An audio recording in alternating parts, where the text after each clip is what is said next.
जय श्री कृष्णा। सबको जय श्री कृष्णा। सातवां अध्याय पुरुषोत्तम मास का सातवां अध्याय।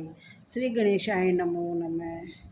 श्री सूत जी कहने लगे कि हे ऋषियों, जब विष्णु भगवान मल मास का अपार दुख कहकर चुपचाप आसन पर बैठ गए तो श्री कृष्ण ने विष्णु को जो गुप्त वचन कहे वह मैं तुमसे कहता हूँ।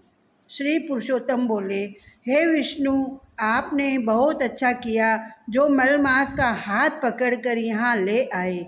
इससे लोक में महान कीर्ति पाओगे। जिसको तुमने स्वीकार किया उसको मैंने भी स्वीकार कर लिया। इसको मैं अपने समान ही करूँगा। गुण, कीर्ति, ऐश्वर्य, पराक्रम, भक्तों को वरदान, मेरे समान सभी गुण इसमें होंगे। जैसे मैं लोक में प्रसिद्ध हूँ वैसे ही यह भी पुरुषोत्तम नाम से विख्यात होगा। जो गुण इसमें है वही मैंने इसको दिए। हे जनार्दन, तुम्हारी प्रसन्नता के लिए मैंने अपने सभी गुण इसको दे दिए। यह पुरुषोत्तम के नाम से जगत में विख्यात होगा और मेरे समान होकर सब मासों का स्वामी होगा। अब यह जगत को पूज्य, जगत के नमस्कार करने योग्य होकर पूजनीय होगा और पूजने वालों का दुख दरिद्रता का नाश करेगा। सब नाश इच्छा वाले हैं। मैंने इसको इच्छा रहित किया। मनुष्य को मोक्ष देने वाला मैंने अपने बराबर इसको किया। जो कोई इच्छा रहित या इच्छा वाला इसको पूजेगा वह अपने किए कर्मों को भस्म करके निसंशय मुझको प्राप्त होगा। हे गरुड़ ध्वज, महाभाग्यशाली यति, ब्रह्मचारी महात्मा, निराहारी भी मेरे परम स्थान को प्राप्त नहीं होते, परंतु पुरुषोत्तम के भक्ति मास में जन्म मृत्यु से रहित हो बिना परिश्रम के ही हरि के पद को पा सकते हैं। सब साधनों में श्रेष्ठ, सब काम तथा अर्थ का देने वाला यह पुरुषोत्तम मास स्वाध्याय योग्य है। जैसे हल से बोए हुए बीज करोड़ों गुना बढ़ते हैं, वैसे ही पुरुषोत्तम मास में किया हुआ पुण्य कोटि गुना बढ़ता है। कोई चतुर्मास के व्रत यज्ञों द्वारा स्वर्ग में जाकर वहाँ के भोगों को भोग कर फिर पृथ्वी में आते हैं, किंतु जो पुरुषोत्तम का आदर से विधि पूर्वक सेवन करता है वह अपने कुल का उद्धार करके मुझको ही प्राप्त होगा।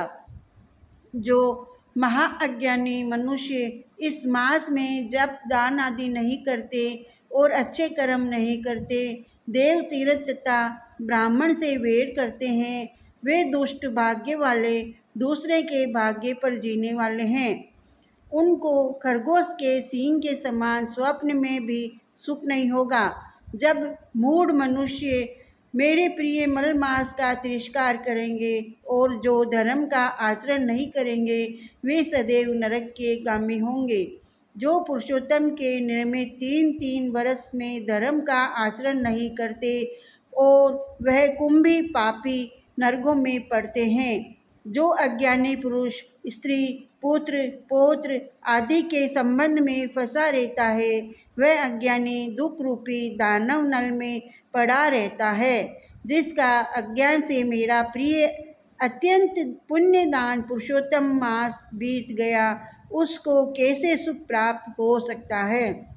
श्रेष्ठ भाग्य वाली जो स्त्रियां पुत्र सौभाग्य के लिए पुरुषोत्तम मास में स्नान दान तथा पूजन करेगी उनको मैं सौभाग्य संपत्ति सुख पुत्र दूंगा, और जो मेरे इस मास को ऐसे ही व्यतीत कर देगी उनको मैं प्रतिकूल और स्वामी से सुख नहीं होगा।